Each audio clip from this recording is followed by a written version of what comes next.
गुज़िश्ता हफ्ते में किसान मददगार हेल्पलाइन पर मौसूल होने वाले 5 अहम सवालात।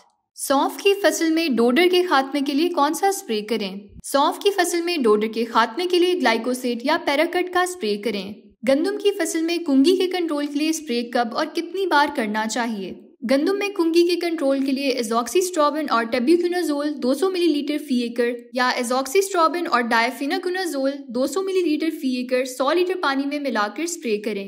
पहला स्प्रे बीमारी के इब्तदाई अलामात जर्द, नारंगी या भूरे धब्बे जाहिर होते ही फरवरी या मार्च में करें। अगर बीमारी बरकरार रहे तो 10 से 15 दिन बाद दूसरा स्प्रे करें। कपास की फसल के लिए खाद का मंसूबा बताएं। कपास की बेहतर पैदावार के लिए जमीन की तैयारी के वक्त 40 से 50 किलोग्राम फास्फोरस और 40 किलोग्राम पोटैश डालें। पौधे लगाते वक्त 20 किलोग्राम नाइट्रोजन इस्तेमाल करें। नशोनुमा के 3 से 6 हफ्ते में 40 किलोग्राम नाइट्रोजन और 30 किलोग्राम पोटेशियम 2 किस्तों में, जबकि फूल आने और गिलाफ बनने के दौरान मजीद 20 किलोग्राम नाइट्रोजन और 30 किलोग्राम पोटेशियम दें। जीरे की फसल पर ब्लैक रूट रॉट के लिए कौन सी फंजीसाइड इस्तेमाल करें? ब्लैक रूट रॉट के कंट्रोल के लिए मैनकोजिब और मेटालेक्सिल या थायोफिनेट मिथाइल का इस्तेमाल करें। मेटालेक्सिल और मैनकोजिब 1 से 2 ग्राम फी लीटर पानी में मिलाकर जड़ों के करीब स्प्रे करें। पाइथियम, फ्यूजेरियम और राइजिक्टोनिया के खिलाफ मौसर है। थियोफिनेट मिथाइल 1 से 2 ग्राम फी लीटर पानी में मिलाकर स्प्रे करें, जो जड़ों की बीमारियों को कंट्रोल करने में मदद देता है।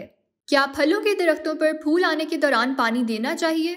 नहीं, फलों के दरख्तों पर फूल आने के दौरान पानी देना नुकसानदेह हो सकता है। इससे फूल झड़ने का खतरा बढ़ जाता है और फल बनने का अमल मुतासिर हो सकता है।